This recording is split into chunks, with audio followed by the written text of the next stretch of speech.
الحمد لله نحمده ونستعينه ونستغفره ونؤمن به ونتوكل عليه ونعوذ بالله من شرور أنفسنا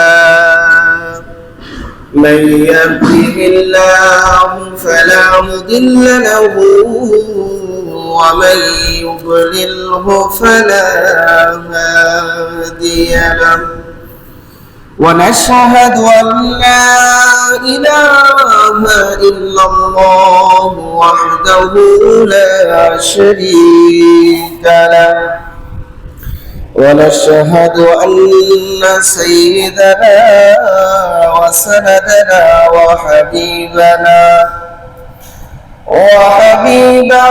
ربنا وقلوبنا ومولانا محمدا عبده ورسوله أما بعد فقد قال الله سبحانه وتعالى في كلامه المجيد وفي فرقانه الحميد أعوذ بالله من الشيطان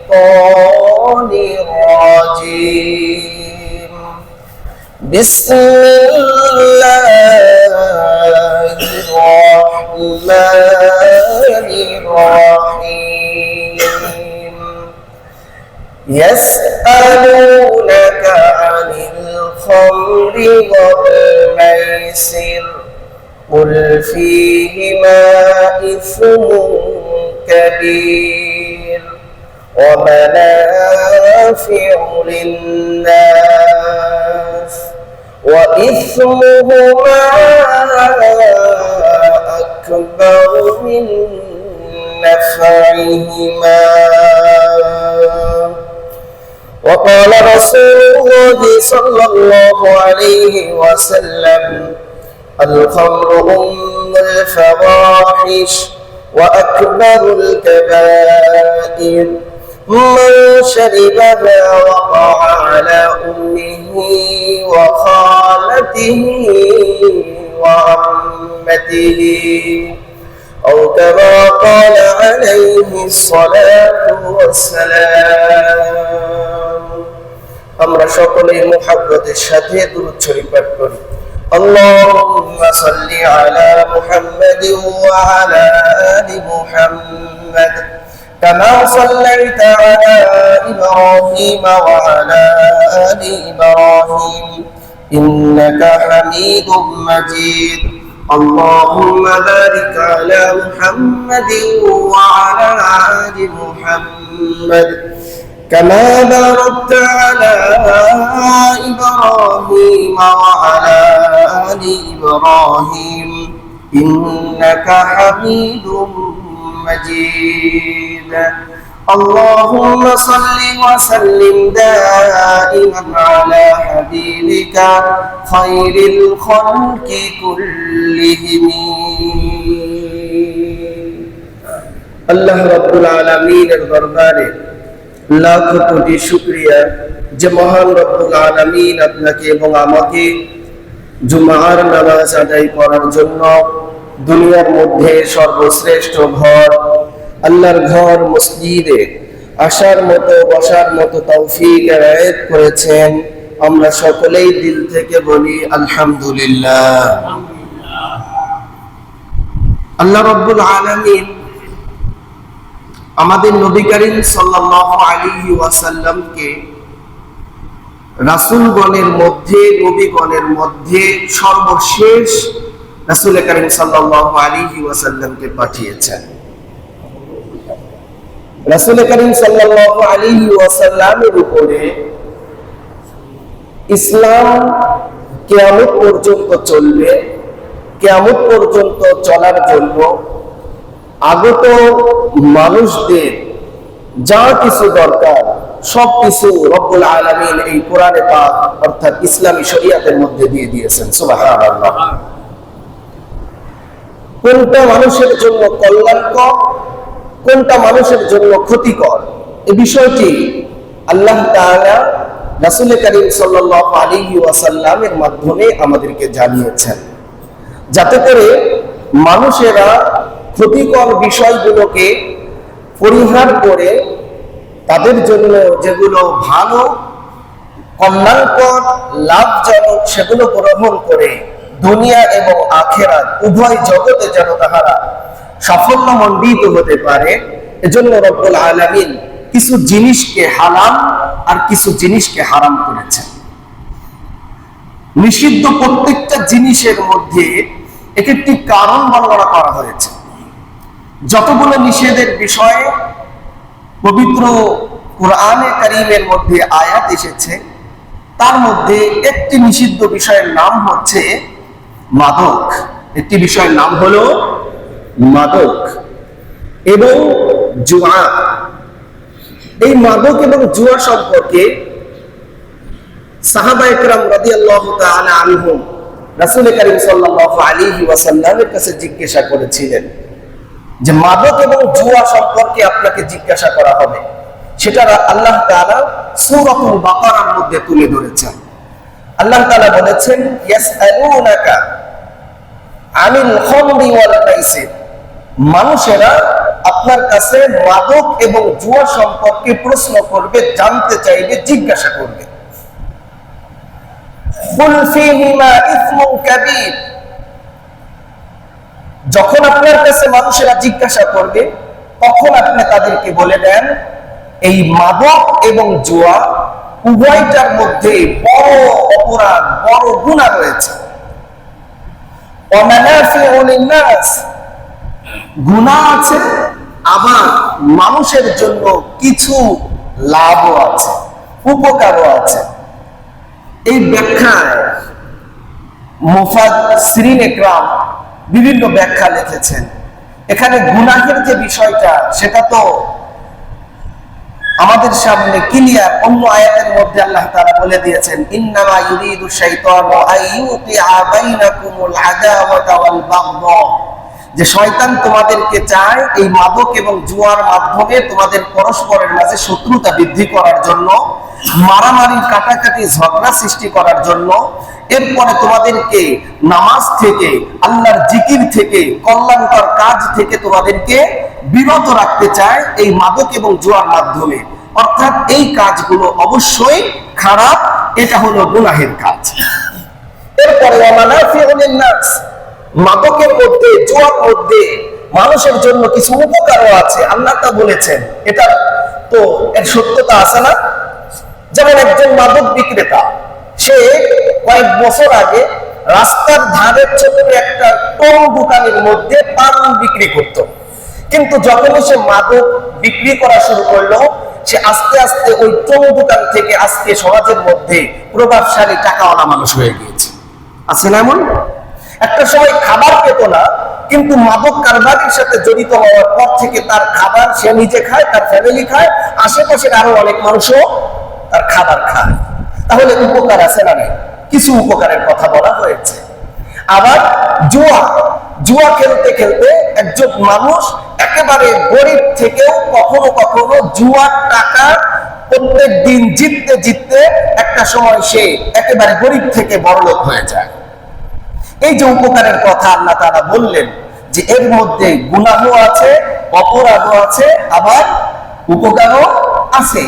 এর পরবর্তীতে আল্লাহ তাআলা বলেন, ওয়া ইসমুহুমা আকবারু মিন নাফইহিমা, তবে জেনে রাখো যে তাদের এই জুয়া এবং মদের মধ্যে যেই কল্যাণ রয়েছে, উপকার রয়েছে, ফায়দা রয়েছে, এই ফায়দা থেকে এর গুনাহ অনেক বড়, বেশি, অনেক বড়।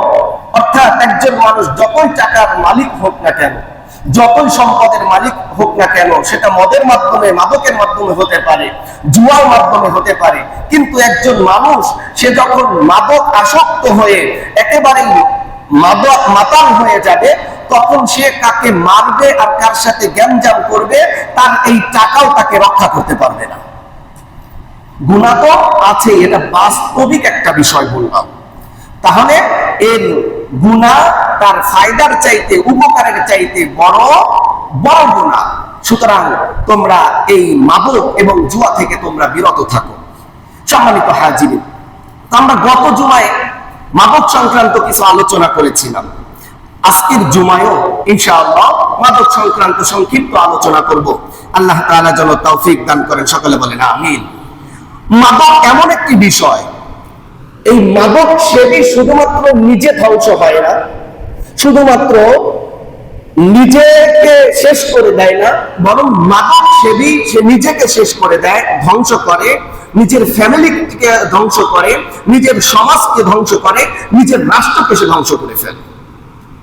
এই মাদক সেবী সে শারীরিকভাবে দিন দিন দিন দিন অসুস্থ হয়ে যায়। তার কিডনি, তার ফুসফুস, তার লিভার, তার শারীরিক রোগ বৃদ্ধি দিন দিন এমন আকার ধারণ করে যে আকার ধারণ করলে তাকে এই মাদক মৃত্যু পর্যন্ত ঠেলে দেয়। এরপরে মাদকের কারণে তার ফ্যামিলিও দুশ্চিন্তায় থাকতে থাকতে তারা বিভিন্ন রোগাক্রান্ত হয়ে যায়। মাদকের সাথে যারা রিলেটেড থাকে, মাদক আসক্ত যারা থাকে, তাদের ইহকালীনও ক্ষতি রয়েছে, তাদের পরকালীনও ক্ষতি রয়েছে। ইহকালীন ক্ষতি এবং পরকালীন ক্ষতি। এবং মাদক আসক্তি ব্যক্তি যদি ভালো হতে চায় তাহলে তার কি কর্তব্য, আর সামাজিক ভাবে যদি তাকে ভালো করতে হয় তাহলে আমাদের সকলের কি দায়িত্ব, কর্তব্য, এ বিষয়ে আলোচনা করব। আল্লাহ তাআলা যেন তৌফিক দান করেন, সকলে বলেন আমিন। মাদক দ্রব্যের ইহকালীন ক্ষতি সমূহ।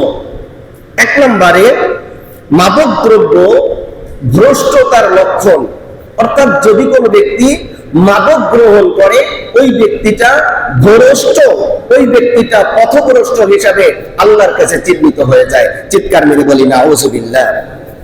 বুখারী শরীফের মধ্যে একটি দীর্ঘ হাদিস এসেছে, বুখারী শরীফের 3394 নম্বর হাদিস। হাদিসটি বর্ণিত হয়েছে হযরত আবু হুরায়রা রাদিয়াল্লাহু তাআলা আনহু থেকে।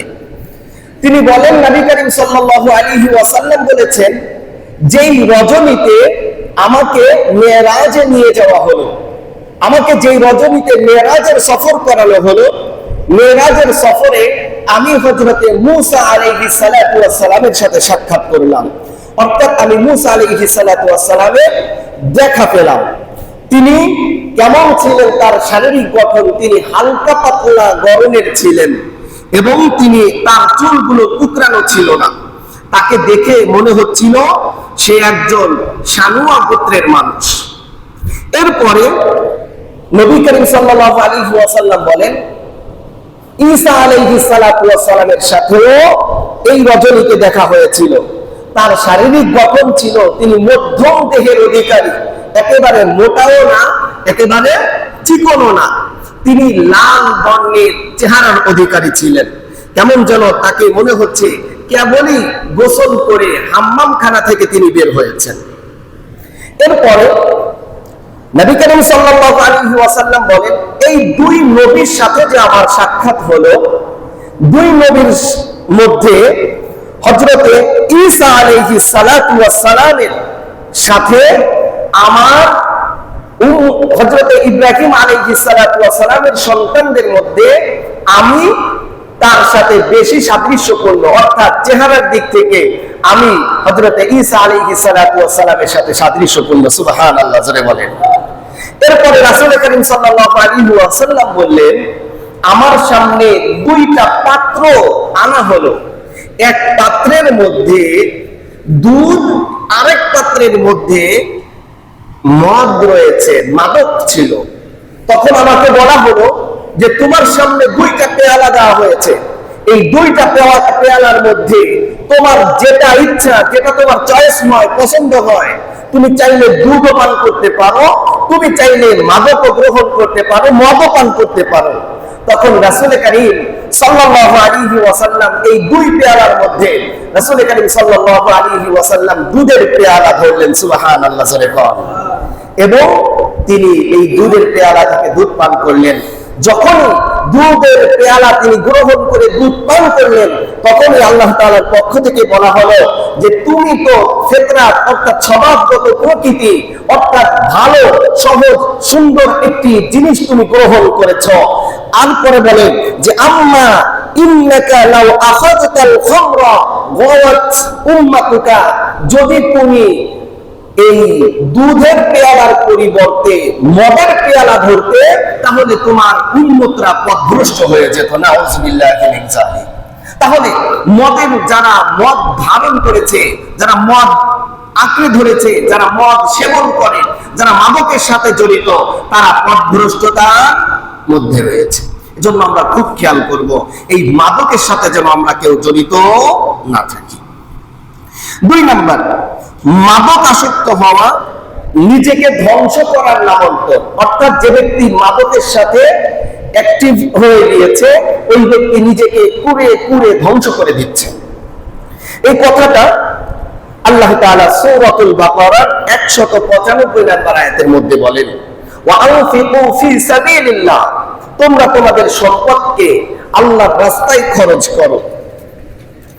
ওয়ালা তুলকু বিআইদিকুম ইলা তাহলুকা, এবং তোমরা তোমাদের হাতকে ধ্বংসের দিকে সম্প্রসারিত করো না, ঠেলে দিও না। ওয়া আহসিনু, এবং তোমরা সৎকর্ম করো।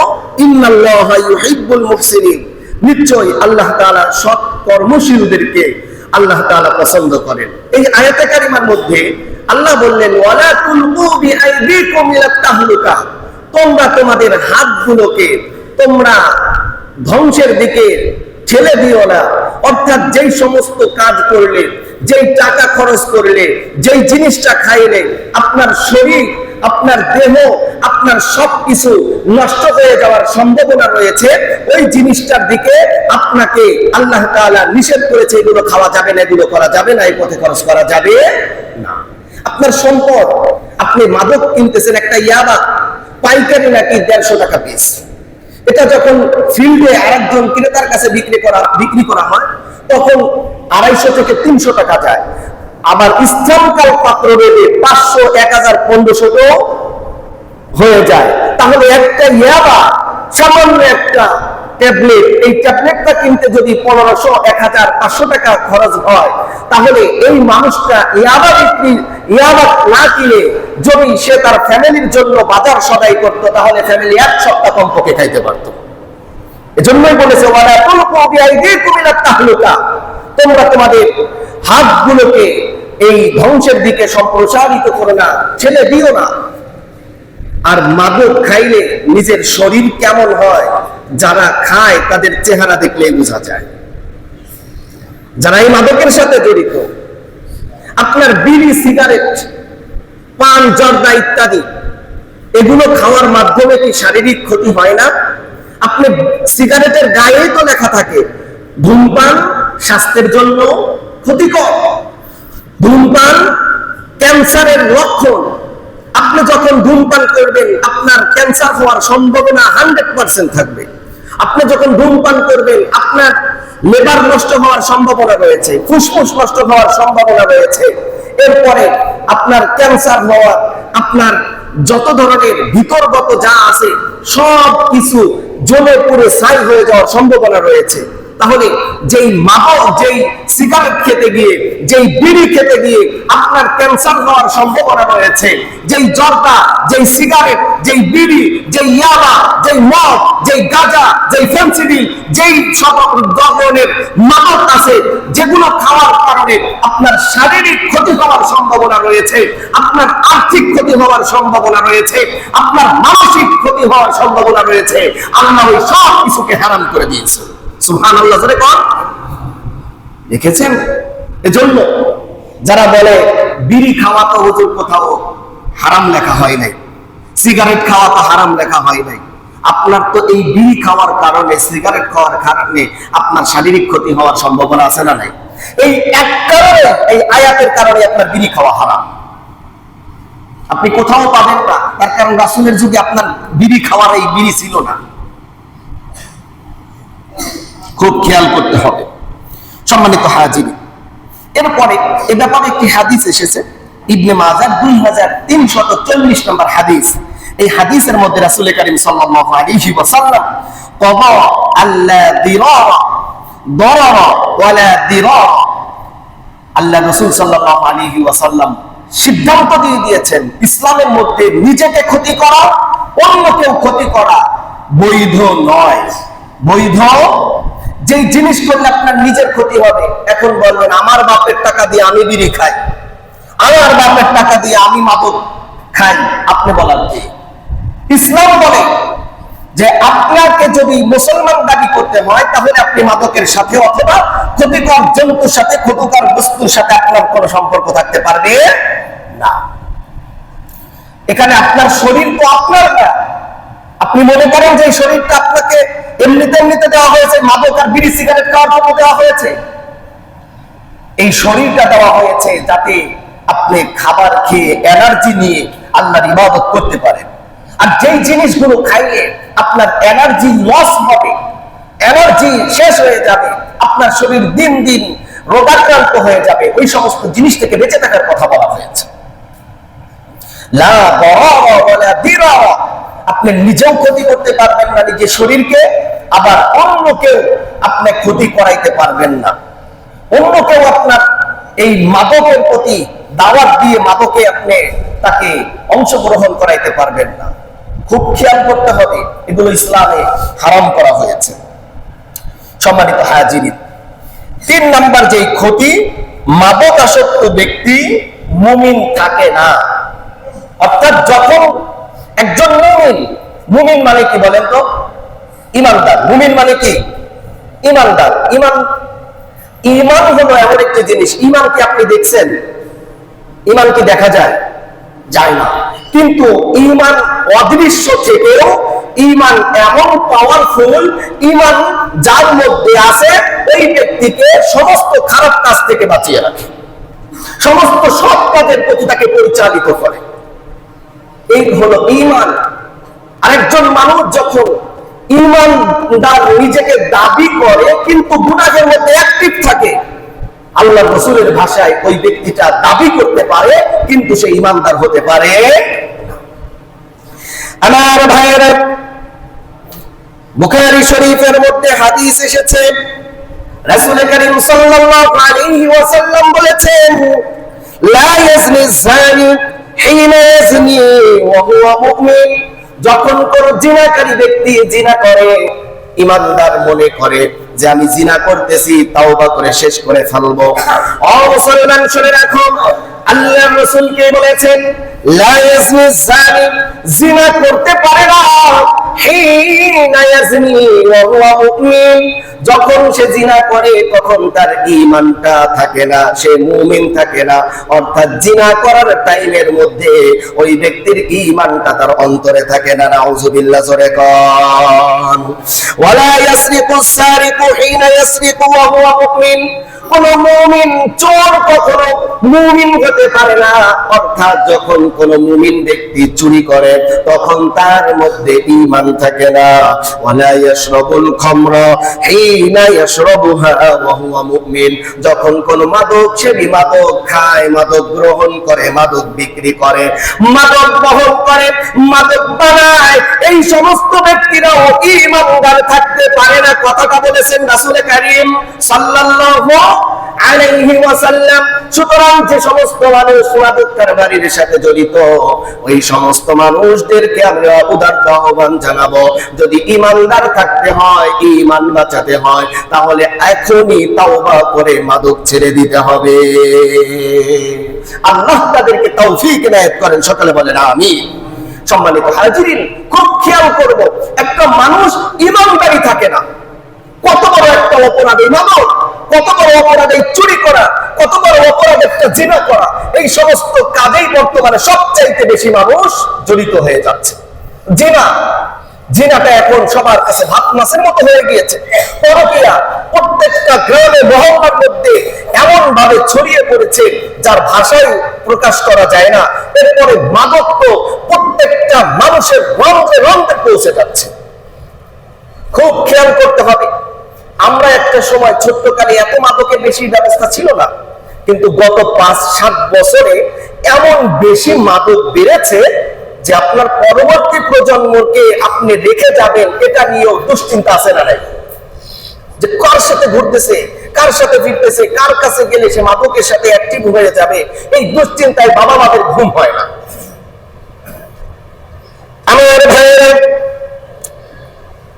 গত জুমায় একটি হাদিস বলেছিলাম, যদি কোনো ব্যক্তি মাদক গ্রহণ করে তার 40 দিন পর্যন্ত নামাজ কবুল হয় না। এই তো এমন একটা মাদক, যেই মাদক গ্রহণ করলে 40 দিন পর্যন্ত নামাজ কবুল হয় না। এমন কেউ যদি মাদক সেবী থাকে তাহলে এখনই তাওবা করে ছেড়ে দিব। যেই জিনিস খাইলে 40 দিন পর্যন্ত নামাজ কবুল হয় না, আর কিছু খাই আর না খাই, এই পচা নিকৃষ্ট এই মাদক আমরা খাবো না। এরপরে রাসূল করিম সাল্লাল্লাহু আলাইহি ওয়াসাল্লামের নাসাই শরীফের মধ্যে একটি হাদিস এসেছে। হাদিসের মধ্যে বলা হয়েছে, মাদক আসক্তি ব্যক্তি যদি তাওবা ব্যতিরেকে মারা যায় তাহলে ওই ব্যক্তিটা কাফের হয়ে যায়।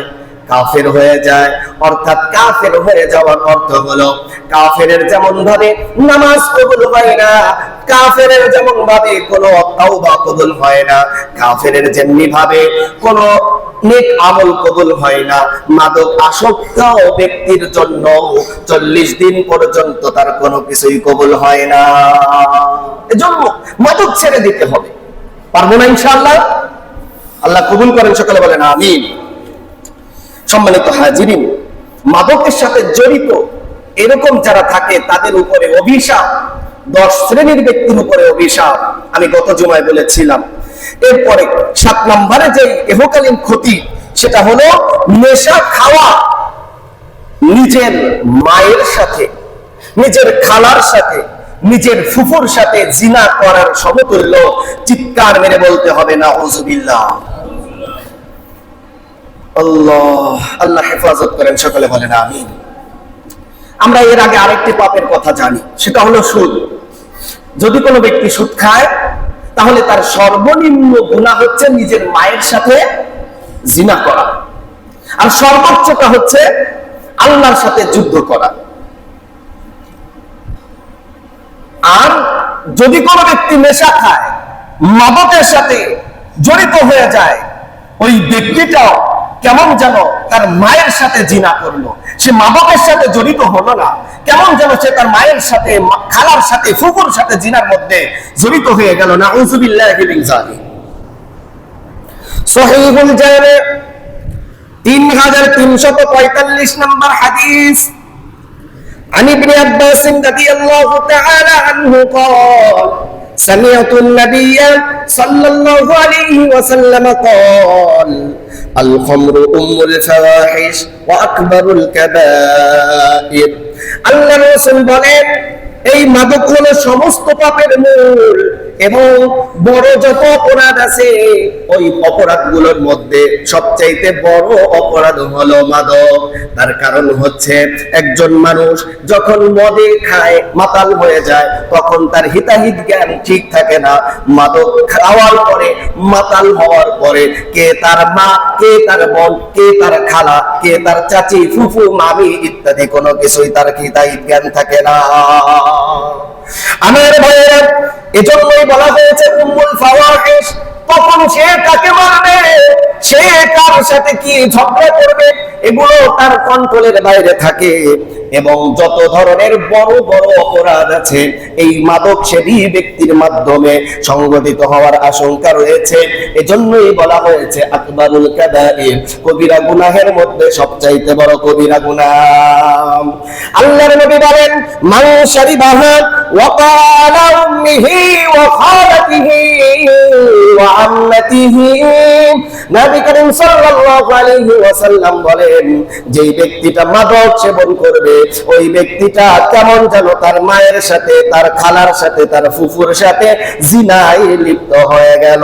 চিৎকার মেরে বলেন না নাউযুবিল্লাহ। মায়ের সাথে কোন সন্তান জিনা করতে পারে?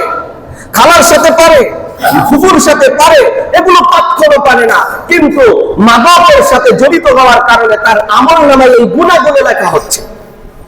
মায়ের সাথে, খালার সাথে, ফুপুর সাথে জিনাকারীকে মানুষ দূর দূর করে তাড়িয়ে দেয়, থুতু মারে, সামাজিক ভাবে বয়কট করে। কিন্তু আফসোসের বিষয় হলো মাদক সেবীর কিছু টাকা পয়সা হইলে তাকে বিভিন্ন জায়গায় প্রধান অতিথি বানাইতে মানুষ কখনো কুণ্ঠাবোধ করে না। বিভিন্ন জায়গায় তাকে প্রধান অতিথি, সভাপতি, তারপরে বিভিন্ন অনুষ্ঠান পরিচালনার অথবা একটা ভালো একটা অবস্থানে সামাজিক ভাবে তাকে নিয়ে যায়। তাকে বয়কট করে না, তাকে কেউ কথাও বলে না। তার কারণ সে কথা বলতে গেলে কি বিপদে পড়বে নাকি? এগুলো উচিত না। যারা মাদক সেবী, মাদকের সাথে যারা জড়িত, কোটি কোটি টাকা কেন, যতই টাকা হোক না কেন, সমাজের মধ্যে যতই প্রভাব থাকুক না কেন, তাকে ভালো কোনো অনুষ্ঠানে তাকে প্রধান অতিথি করা যাবে না। খুব খেয়াল করতে হবে সম্মানিত হাজিরিন। তাহলে বলতেছিলাম, যারা মাদকের সাথে জড়িত, যারা মাদক নেশাখোর কেমন যেন তার মায়ের সাথে জিনা করে, খালার সাথে, ফুফুর সাথে জিনার মধ্যে লিপ্ত হয়, নাউযুবিল্লাহি মিন যালিক। আমার সন্তানদের মধ্যে, আমার ভাতিজা ভাতিদের মধ্যে, আমার আত্মীয় স্বজনদের মধ্যে যদি কোনো ব্যক্তি এই মাদকের সাথে জড়িত হয়ে থাকে, আমরা তাকে বুঝাবো, বাবা এগুলো কইরো না, এগুলো করলে শারীরিক, মানসিক, আর্থিক সব দিক থেকে ক্ষতি হবে, সুতরাং এগুলো ছেড়ে দাও। আস্তে আস্তে কথা বলার পরে যদি না বুঝে, তাকে বয়কট করতে হবে। তার সাথে উঠা বসা করা যাবে না, লেনদেন করা যাবে না। হাদিসের মধ্যে এসেছে তার সাথে বিয়ে দেওয়া যাবে না, তার জন্য কোথাও ওকালতিও করা যাবে না। সে যদি অসুস্থ হয় তাকে দেখতেও যাওয়া যাবে না। সে যদি মারা যায় তার জন্য সুন্দরভাবে জানাজার ব্যবস্থাও করা যাবে না। এগুলো হাদিসের কথা। কিন্তু আজকে আমরা মাদক সেবীদেরকে মাথায় নিয়ে নাচি, যার কারণে আজকে সমাজের মধ্যে এতটাই অপসংস্কৃতি বেড়ে যাচ্ছে, যার কারণে সমাজের মধ্যে আজকে অপরাধ দিন দিন বেড়েই যাচ্ছে। আল্লাহ আমাদের সমাজকে হেফাজত করেন, সকলে বলেন আমিন। 8 নম্বরে হোটেলের ক্ষতি হলো, মাদকের প্রচলন যখন বেড়ে যাবে তখন আল্লাহর আযাব গজব আসা শুরু হয়ে যাবে। তিরমিজি শরীফের 2212 নম্বর হাদিসটি বর্ণনা করেছেন হযরত ইমরান ইবনে হুসাইন রাদিয়াল্লাহু তাআলা আনহু। তিনি বলেন, ইন্না রাসূলুল্লাহি সাল্লাল্লাহু আলাইহি ওয়াসাল্লাম, আল্লাহর নবী সাল্লাল্লাহু আলাইহি ওয়াসাল্লাম বলেছেন, ফি হাদিহিল উম্মতি, আমার উম্মতের মধ্যে চেহারা আমার উম্মতের মধ্যে খসফুন, ভূমিধস হবে, অমাসফুন, চেহারা বিকৃত হয়ে যাবে, অকদফুন, এবং পাথরের বৃষ্টি নিক্ষেপ করা হবে। ফাকাল রাজুলুন মিনাল মুসলিমিনা, ইয়া রাসূলুল্লাহ, মাতা যাকা, ইয়া রাসূলুল্লাহ, ইয়া হাবিবাল্লাহ। মুসলমানদের মধ্যে একজন ব্যক্তি দাঁড়িয়ে বললেন, ইয়া রাসূলুল্লাহ, ইয়া হাবিবাল্লাহ, আপনি যে বলছেন ভূমিধস হবে, চেহারা বিকৃত হবে, এরপরে মানুষের চেহারা বিকৃত হয়ে যাবে, এরপরে পাথর বিশিষ্ট বৃষ্টি হবে, এটা কখন হবে গো রাসূল? রাসূল করিম সাল্লাল্লাহু আলাইহি ওয়াসাল্লাম বললেন, ইযা যাহারাতিল কায়নাতু ওয়াল মাআসিফু ওয়া শুরিবাতিল খুমুর, যখন সমাজের মধ্যে তিনটা কাজ বেশি বেশি হবে, ওই সময় আল্লাহর পক্ষ থেকে ভূমিধস এসে যাবে, ওই সময় আল্লাহর পক্ষ থেকে মানুষের চেহারাকে বিকৃত করে দেওয়া হবে, ওই সময় মানুষদেরকে পাথরের বৃষ্টি নিক্ষেপ করা হবে। তিনটা জিনিস কি কি? 1 নম্বর আল কায়নাত, 1 নম্বর হচ্ছে যখন গায়িকা বেড়ে যাবে, নায়িকা বেড়ে যাবে, নৃত্যশিল্পী বেড়ে যাবে, তখন আল্লাহর পক্ষ থেকে চেহারা বিকৃতি, ভূমিধস ইত্যাদি আযাব আসতেই থাকবে। চিৎকার মেরে বলেন না নাউযুবিল্লাহ। নায়িকা, গায়িকা, শিল্পী আছে না নাই? আগের তুলনায় কম না বেশি? অনেক বেশি। আজকে তো নায়িকা, গায়িকা, আউল ফাউল, বাউল, এদের কবিতা, এদের গানকে কুরআন হাদিসের চাইতে বড় দলিল মনে করা হয়, নাকি বলেন? বিভিন্ন টিভির দোকানে দেখা যায় বিভিন্ন আউল ফাউলদের গান বাজায়া পরবর্তীতে সেখান থেকে দলিল নিয়ে হুজুরদের সাথে বিভেদে উপনীত হয় যে অমুক শিল্পী কি কম বোঝে। এই গায়িকা, নায়িকা বেড়ে যাবে, দুনিয়ার মধ্যে চেহারা বিকৃতি বেড়ে যাবে। আপনি খেয়াল করছেন, আগে কিন্তু এত চেহারা বিকৃতি ছিল না। ইদানিং মানুষ মিনি স্ট্রোক বলেন, এরপরে ঠান্ডার কারণে বলেন, বিভিন্ন কারণে মানুষের মুখ বাঁকা হয়ে যায়। কেন? তার কারণ নায়িকা গায়িকা নৃত্যশিল্পী বেড়ে গিয়েছে, বাদ্যযন্ত্র বেড়ে গিয়েছে। বাদ্যযন্ত্র এটা তো বলার অপেক্ষায় রাখে না। আগে শুধুমাত্র এতটুকু ছিল, ঢোল, তবলা, একতারা, দুইতারা, সেতারা, হারমোনিয়াম ইত্যাদি ছিল। কিন্তু এখন একই প্যাডের মধ্যে হাজার হাজার রকম বাদ্য বের হয়ে গেছে। বাদ্যযন্ত্র আগের চাইতে বেড়ে যাওয়ার কারণে সমস্ত বিপদ আসতেছে। অশরীবাতিল খুমুর এবং মাদক যখন বেশি বেশি পান করা হবে, সেটা গাঁজা হোক, সেটা ফেন্সিডিল হোক, সেটা ইয়াবা হোক, সেটা সরাসরি মদ হোক, যেটাই হোক, যেই মাদকই গ্রহণ করা হবে, যখন বেশি প্রচলন শুরু হয়ে যাবে সমাজের মধ্যে, সবাই নির্দ্বিধায় পান করবে, চিপাই করবে, ঘরে বসে করবে, ভালো জায়গায় গিয়ে করবে, মাদকের বারে গিয়ে করবে, বিভিন্ন প্ল্যাটফর্মে গিয়ে এই মাদক গ্রহণ করবে। তখন আল্লাহর পক্ষ থেকে এই আযাব গজব গুলো আসবে। চিৎকার মেরে বলেন নাউযুবিল্লাহ। আমার ভাইয়েরা, এই যে তিনটা অপরাধ খুব বেশি বর্তমানে আমাদের সমাজে, নায়িকা গায়িকা নৃত্যশিল্পী বেড়ে গিয়েছে, বাদ্যযন্ত্র বেড়ে গিয়েছে, এরপরে মাদক বেড়ে গিয়েছে। যদি আমাদেরকে ভূমিধস থেকে বাঁচতে হয়, যদি আমাদেরকে চেহারা বিকৃতি থেকে বাঁচতে হয়, যদি আমাদেরকে এর পাথরের বৃষ্টি থেকে বাঁচতে হয়, তাহলে এই তিনটা অপরাধ ছেড়ে দিতে পারবো তো ইনশাআল্লাহ? আল্লাহ তৌফিক দান করেন, সকলে বলেন আমিন। যাদের মাধ্যমে কাজগুলো সংগঠিত হয় তাদেরকেও সামাজিকভাবে বয়কট করব, আল্লাহ তৌফিক দান করেন। মাদক দ্রব্য, এরপরে 9 নাম্বার ইহকালীন ক্ষতি হচ্ছে যদি কোনো ব্যক্তি মাদক দ্রব্যকে হালাল মনে করে, অর্থাৎ স্বাভাবিক। হালাল মানে কি করতেছে? স্বাভাবিক। ছেলে মাদক খাইতেছে, বাবার কোনো মাথা ব্যথা নেই।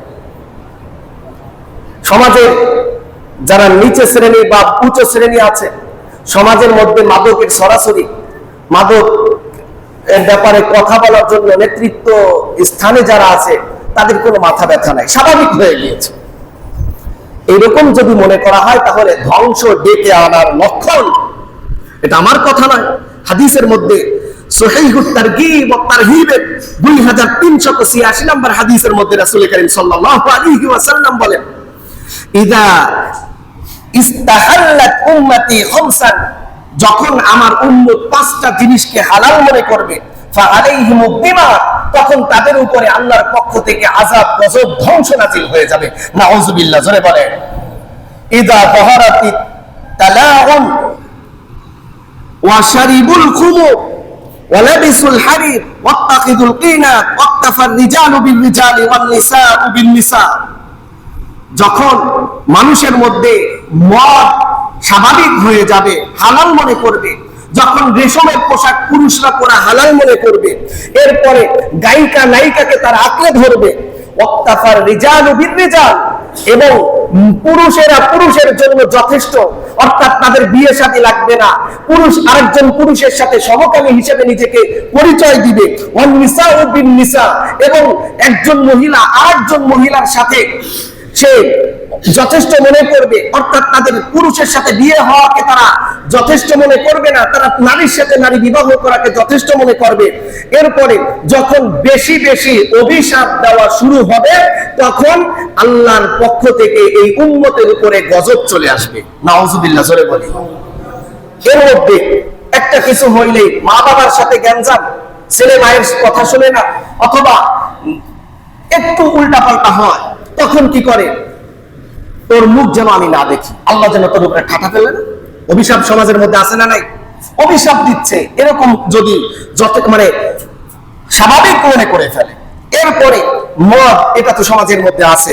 লাবিসাল খুমু লাবিসাল হারির, রেশমের পোশাক, এখন আমাদের রেশমের পোশাক খুব কম, এটা পুরুষরা যারা বড় লোক তারা অনেকেই পরে, এগুলো পুরুষের জন্য হারাম। এটাকে যদি হালাল মনে করে তাহলে গজব আসবে। এরপরে যদি গায়িকা নায়িকাকে আঁকড়ে ধরে, হুজুর মুজুর আর ইসলাম আর কোরআন হাদিস লাগবে, আমার গায়ক গায়িকা নৃত্যশিল্পীরা যা বলছে এইটাই সবচাইতে বড় দলিল, এরকম যদি করে, এরপরে সমকামী যদি হয়, এক পুরুষ আর এক পুরুষের সাথেই যদি মনে করে, আবার এক মহিলা আর এক মহিলার সাথেই যদি মনে করে এটাই আমাদের জন্য যথেষ্ট, তাহলে ধ্বংস আল্লাহর পক্ষ থেকে অবধারিত। বর্তমানে আপনারা একটা ভিডিও দেখছেন কিনা, এক মেয়ে আর এক মেয়ের সাথে প্রেম করে দুইজন দুইজনকে বিয়ে করে ফেলছে। নাউজুবিল্লাহ বলবেন না? আবার স্লোগান উঠাইতেছে পুরুষ পুরুষের সাথে বিয়ে হবে, মেয়ে মেয়ের সাথে বিয়ে হবে। সেই যুগই তো চলে আসতেছে, রাসূলের হাদিস বাস্তবতার সাথে মিলে যায়।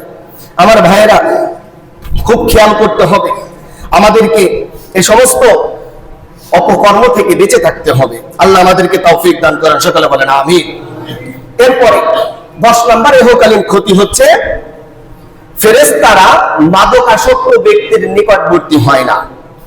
আল্লাহ রাসূলের হাদিস, সালাসাতুন লা তাকরাবুহুমুল মালাইকা, 3 ব্যক্তির কাছে ফেরেশতারা যায় না।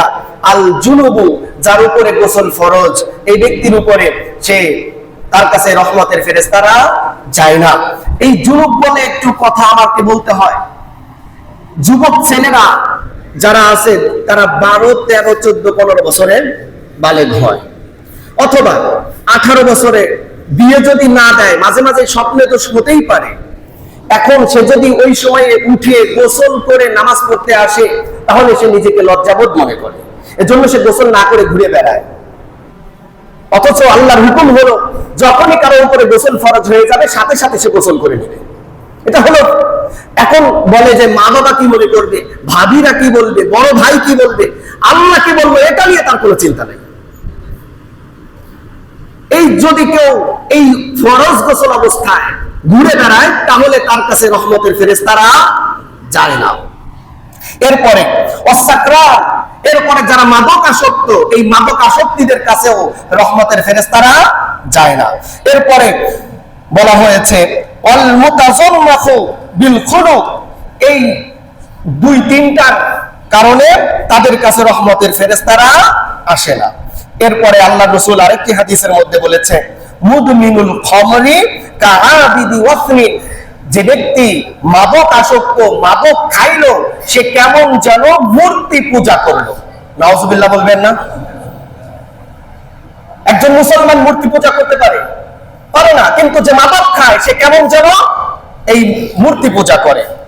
এরপরে কিয়ামতের আরেকটি আলামতের কথা আল্লাহ রাসূল হাদিসের মধ্যে বলেছে যে কিয়ামতের আগে ইলম উঠিয়ে নেওয়া হবে, বড় আলেমকে আল্লাহ উঠিয়ে নেবে, নিচ্ছে না। ওয়ায়াসবুতুল জুহলা, এবং জাহেলরা প্রতিষ্ঠিত হয়ে যাবে। জ্ঞান নাই, কিচ্ছু নাই, সে বিভিন্ন প্রতিষ্ঠানের বিভিন্ন বড় বড় পদে বসে রয়েছে। এটা কিয়ামতের আলামত। ওয়ায়াশরাবুল খামর, এবং মাদক বেড়ে যাবে। ওয়ায়াযহারু জিনা, এবং জিনা বেড়ে যাবে। এই সমস্ত কর্মকাণ্ড যদি বেশি বেশি হয়, তাহলে কিয়ামত আসতে আর বেশি দেরি। এজন্য আমাদেরকে মাদক থেকে বাঁচার দরকার আছে না নাই? আমরা পারবো তো ইনশাআল্লাহ। আমার ফ্যামিলি ঠিক রাখবো, এরপর আমার পরিবারকে ঠিক রাখবো, আমার সমাজকে ঠিক রাখবো, আমার দেশকে ঠিক রাখবো।